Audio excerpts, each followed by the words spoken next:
Hello दोस्तों, अगर आप अपना पैसा शेयर मार्केट में इन्वेस्ट करके लाखों रुपए कमाना चाहते हैं तो आज ही आप स्टॉक के साथ जुड़कर अपना डीमैट अकाउंट आप बिल्कुल फ्री में ओपन कर सकते हैं, जहां पर आपका ब्रोकरेज चार्जेस बिल्कुल ना के बराबर लगता है। ब्रोकरेज लगता है तो सिर्फ इंट्राडे ट्रेड में, वह भी सिर्फ 20 रुपए। तो आज ही आप स्टॉक के साथ में जुड़ सकते हैं, लिंक डिस्क्रिप्शन में है, क्लिक करें और अकाउंट ओपन कराएं। दूंगा।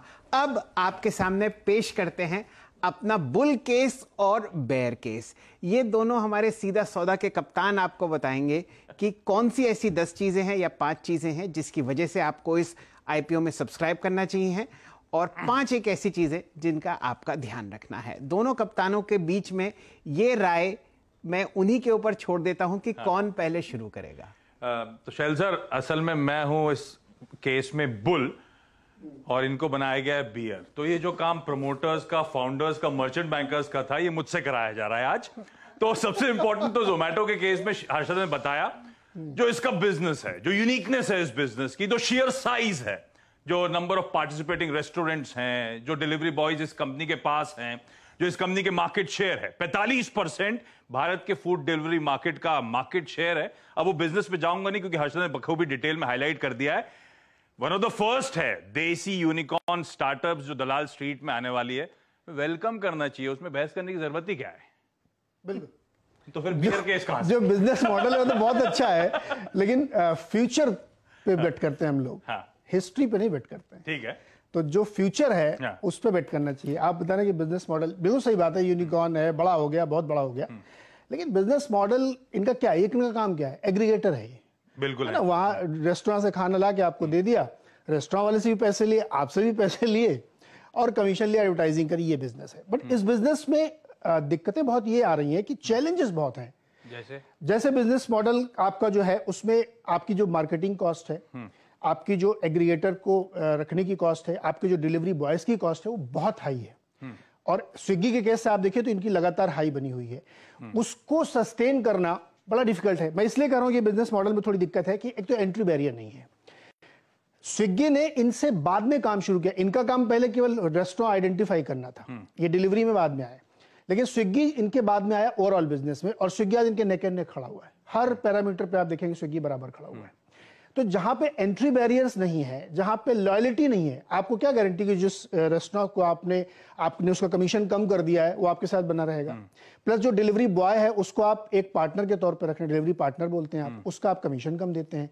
तो इतने सारे फ्रेजाइल पॉइंट पे आप खड़े हैं और इतना एंट्री बैरियर नहीं है, तो मुझे लगता है आगे जाते हुए बिजनेस मॉडल फंस सकता है। बिल्कुल ठीक है, पर इस केस में इसका शेयर मार्केट साइज ही इसका सबसे बड़ा एंट्री बैरियर है बाकियों के लिए। वो मैं बताऊंगा आगे जब हम लोग कंपटीशन के आगे और डिटेल में बात करेंगे। और भारत का फूड एग्रीगेटर्स का जो जीओवी है, ग्रॉस ऑर्डर वैल्यू, FY20 से FY25 के बीच में कहा जा रहा है 25 से 30% के CAGR से बढ़ती हुई नजर आएगी। और ये जोमेटो ओवर द इयर्स इसने मार्केट लीडरशिप कैटेगरी में पहुंचता हुआ नजर आया, कैटेगरी लीडर के तौर पे उभरता हुआ नजर आया। तो वो जो वीक एंट्री बैरियर्स की हम बात कर रहे हैं, जो शेकी ग्राउंड्स पे इंडस्ट्री खड़ी हुई है, उसमें बाखूबी इसने हाईलाइट करा है कैसे मार्केट को कैप्चर करना है। तो मुझे लगता है कॉम्पिटिटिव इंटेंसिटी को तो झेला है इसने। नहीं झेला कैसे है, आप देखिए कंटिन्यूअसली लॉस मेकिंग है। FY21 में आप 9 मंथ का रिजल्ट दिखा रहे हैं आईपीओ लाने से ठीक पहले, और उसमें भी आप सिर्फ 21 रुपए यूनिट बिजनेस पे प्रॉफिटेबल बन पाए हैं, वो भी आईपीओ लाने के लिए। अदरवाइज आपने क्या किया, आपने रेस्टोरेंट का जो कमीशन आपको मिलता था उसको बढ़ा दिया, डिलीवरी बॉय का कमीशन कम कर दिया। अपनी मसल्स फ्लेक्स करी इस दौरान, मसल फ्लेक्स है ना, पैंडेमिक के दौरान। यही तो प्रॉब्लम करेगा ना। अब मैं बताता हूं, लॉसेस जो हैं 2400 करोड़ से रिड्यूस होकर 500 करोड़ रुपए आए। अच्छी बात की यूनिट इकोनॉमिक्स जो है फूड डिलीवरी कारोबार की, जो कि ऑलमोस्ट 70-75% बिजनेस का है, सस्टेनेबल है और पॉजिटिव टर्न होता हुआ आपको नजर आ रहा है। और जहां तक प्रॉफिट्स की बात है, मैं मानता हूं ये अभी भी लॉस करेगी। इसने पिछले कुछ समय में 15 एक्विजिशंस करे, इसने लगातार न्यूट्रोसेटिकल्स के धंधे में, स्पोर्ट्स डिस्कवरी, ग्रोसरी, जिसकी अर्चना बात छेड़ रही थी, जहां पे ग्रोफर्स का 9% स्टेक उठाया था 500, 600, 700 करोड़ रुपए के आसपास। ये वेंचर्स, इन एक्विजिशन के चलते प्रॉफिट्स अभी दूर हैं। और इन स्टार्टअप्स का काम है दरअसल इस समय मार्केट्स को कैप्चर करना, है ना। तो ये बर्न कर रहे हैं कैश, इसमें कोई शक ही नहीं है। ओवर द इयर्स पैसा मोबिलाइज करते हुए नजर आए थे।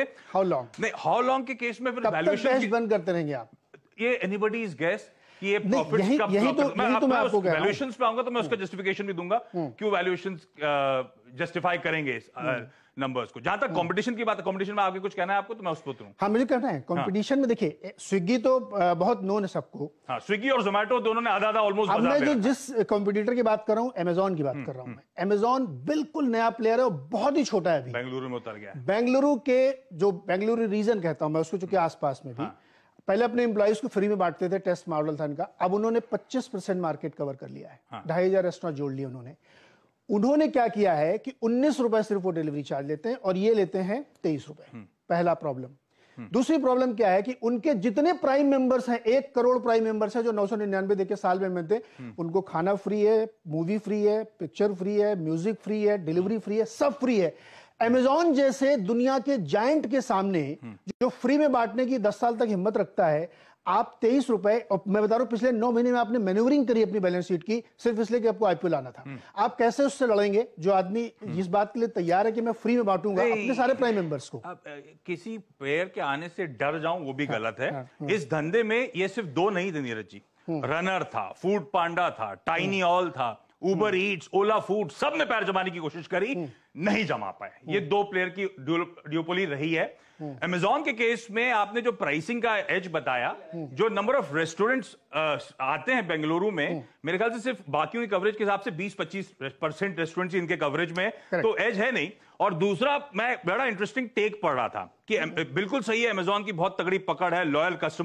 हेलो दोस्तों, अगर आप अपना पैसा शेयर मार्केट में इन्वेस्ट करके लाखों रुपए कमाना चाहते हैं तो आज ही आप स्टॉक के साथ जुड़कर अपना डीमैट अकाउंट आप बिल्कुल फ्री में ओपन कर सकते हैं, जहां पर आपका ब्रोकरेज चार्जेस बिल्कुल ना के बराबर लगता है। ब्रोकरेज लगता है तो सिर्फ इंट्राडे ट्रेड में, वह भी सिर्फ 20 रुपए। तो आज ही आप स्टॉक के साथ में जुड़ सकते हैं, लिंक डिस्क्रिप्शन में है, क्लिक करें और अकाउंट ओपन कराएं। बेस है, पर फूड डिलीवरी एक ऑल टुगेदर डिफरेंट कैलिब्रेशन मांगता है। नॉट नेसेसरली कि अमेजॉन इधर भी उतनी पकड़ मजबूत करेगा। और अमेजॉन का आना इस तरह के मार्केट में जहां पे बाकियों ने आके डटे, लड़े और हार गए, वो दिखाता है कितना अट्रैक्टिव है अभी भी बाजार है।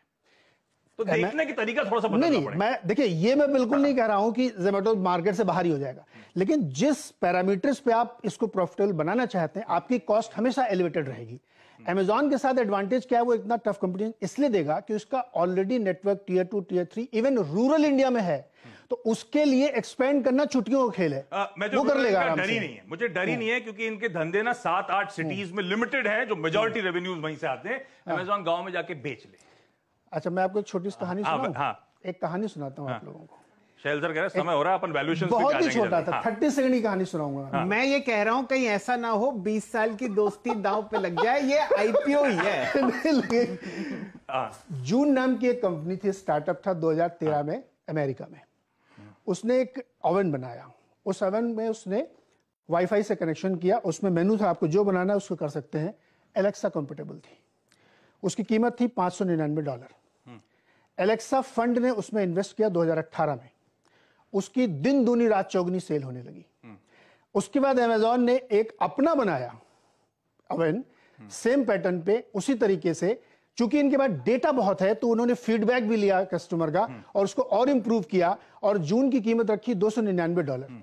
अपनी ही इन्वेस्टी कंपनी अपनी ही बेस्ट सेलर को किल कर दिया। इसलिए अमेजॉन के पास जो डेटा बेस है, अमेजॉन के पास जो डेटा मिनरिंग की ताकत है, उसके सामने इनके लिए चैलेंजेस आएंगे, इसलिए इनकी कॉस्ट बहुत बढ़ती जाएगी।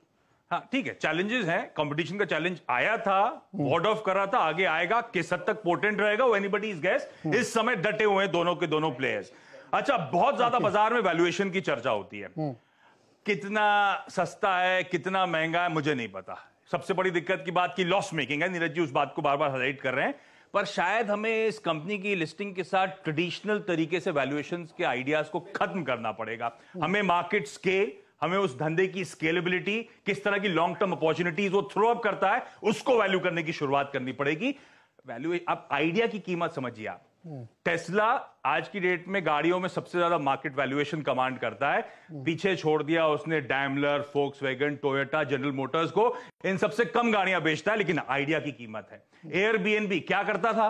कॉन्फ्रेंसेस के लिए रूम बुक करने की एक छोटी सी वेबसाइट थी, आज सारे दुनिया भर की होटल चेन से ज्यादा वैल्यूएशंस कमांड करता है।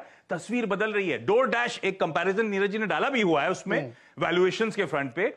डोर डैश के वैल्यूएशन जिस दिन आईपीओ लिस्ट हुआ था 80% ऊपर जाता हुआ नजर आया था। और ये सब वो आइडिया की कीमत है, उनकी स्केलेबिलिटी की कीमत है। Agreed. मुझे लगता है इसीलिए वो लॉस मेकिंग अभी भी अगर आप देखेंगे ना, तो जितने लोग बाहर खाना खाने जाते हैं उसके मुकाबले कम से कम 10 टाइम्स का मार्केट अनटैप्ड पड़ा हुआ है सबके लिए। बिल्कुल ठीक। अब आपने डोडेस का नाम लिया, डोडेस जो है एंटरप्राइज वैल्यू बाय सेल्स आप करिए तो वो मिल रहा है आपको 12 पे, 16 पे, ये मिल रहा है 21 पे ना। तो क्यों? ये तो मेरा क्वेश्चन है कि आप 21 महंगा है, इसमें तो मैं कुछ कह ही नहीं रहा हूं महंगा है। इन्वेस्टर क्यों पैसा लगाएगा? मैं इसके लिए बताता हूं। यूएस का मार्केट मैच्योर मार्केट है। डोर डैश का कंपटीशन के बीच में 50% मार्केट शेयर है, इसलिए प्रीमियम देता हूं। भारत में इसके पास 50% मार्केट शेयर और अंडरपेनिट्रेटेड मार्केट है। डोर डैश से ज्यादा ग्रोथ करके दिखाएगा जोमेटो, उस ग्रोथ की भी तो कीमत लगाओगे कुछ? नहीं, उस चीज लिए तो मैं कह रहा हूं कि जिससे आप लड़ने जा रहे हैं, जिससे आप कॉम्पीट करने जा रहे हैं, अभी बेंगलुरु में है, हमसे छोटा है। मैंने अभी मैंने आपको जून की कहानी सुनाई कि 2013 से शुरू हुई कहानी 2018 में पलट गई ओवरनाइट। इसलिए मुझे लगता है कि वैल्यूएशन के पैरामीटर भी आपके सामने ग्लोबल प्लेयर से आप कंपेयर करिए, बहुत महंगा दिख रहा है। महंगा है। अभी सुनिए, फरवरी में इन्होंने 54 रुपए पे 1800 करोड़ रुपए रेस किए, उसके 3 महीने में ऐसा क्या बदल गया कि ये 76 रुपए पे रेस करने आ गए? नहीं, महंगा है, इसमें कोई शक नहीं नीरज जी। इसलिए मैंने शुरुआत में भी कहा था, मेरे लिए वैल्यूएशन करना भी इस तरह के धंधे को थोड़ा मुश्किल, चैलेंजिंग हो जाता है। मेरी समझ से ज्यादा बहुत सारे एंकर इन्वेस्टर्स को समझ में आता होगा। उससे अरे रुको ये 4-5 हजार करोड़ रुपए मांगने आए, 1.5 लाख करोड़ रुपए के खड़े हो गए, और कितने आप ही सुबह से बोले जा रहे हैं 180-190 एंकर इन्वेस्टर। अच्छा, इसका मतलब समझिए, वैल्यूएशन मुझे नहीं पता कि आईपीओ के बाद कितनी तेजी दिखाएगा, कितना ठंडा पड़ेगा। तरीका क्या है? रिटेल इन्वेस्टर के पास केवल 10% का कोटा है, क्योंकि लॉस मेकिंग है। एक लॉट के लिए अप्लाई करूं, किस्मत मेरा आया, उसके बाद अगर करेक्ट, वैसे मेरा मानना है कि इतना बड़ा जब डिमांड है तो लिस्टिंग के समय सब एब्जॉर्ब, क्योंकि सबको इस पोर्टफोलियो में एक देसी यूनिकॉर्न स्टार्टअप चाहिए होगा, सारे इंस्टीट्यूशनल इन्वेस्टर्स को। तो अब उसके लिए मैं एक लॉट लूं, और ये बात हो सकती है मेरे आपके लॉजिक के हिसाब से शायद महंगा हो, और हो सकता है आईपीओ की लिस्टिंग के बाद ठंडा पड़े, तो मैं उसको एवरेज आउट कर लूं। यही एक तरीका है, अदरवाइज हो सकता है हाथ से निकल जाए। इसका काउंटर सिर्फ 30 सेकंड में। कॉफी डे नाम की एक कंपनी थी, वो भी स्टार्टअप था, लिस्टिंग से पहले बाद में देखे लगातार लॉस मेक किया, जिस प्राइस पे लिस्ट हुआ था दोबारा मुंह नहीं देखा, 10 रुपए पे चला गया। बेक्टर फूड, मिसेस बेक्टर्स अभी की लिस्टिंग है, आईपीओ प्राइस पे नहीं गए हैं। मेरा पॉइंट यह है कि अगर इन्वेस्टर्स के लिए आप टेबल पे कुछ नहीं छोड़ेंगे तो अनअट्रैक्टिव हो जाएगा। चलिए इस बात को यही सिमटाते हैं और आपके लिए ठंडी लस्सी ऑर्डर करते हैं। मेरे ख्याल से 20 साल में पहली बार मैंने कुछ ज्यादा गर्मा गर्मी होती हुई देख ली है शो में, और जोमेटो टू हॉट अब क्वेश्चन मार्क की जगह एक्सक्लेमेशन लगा देते हैं।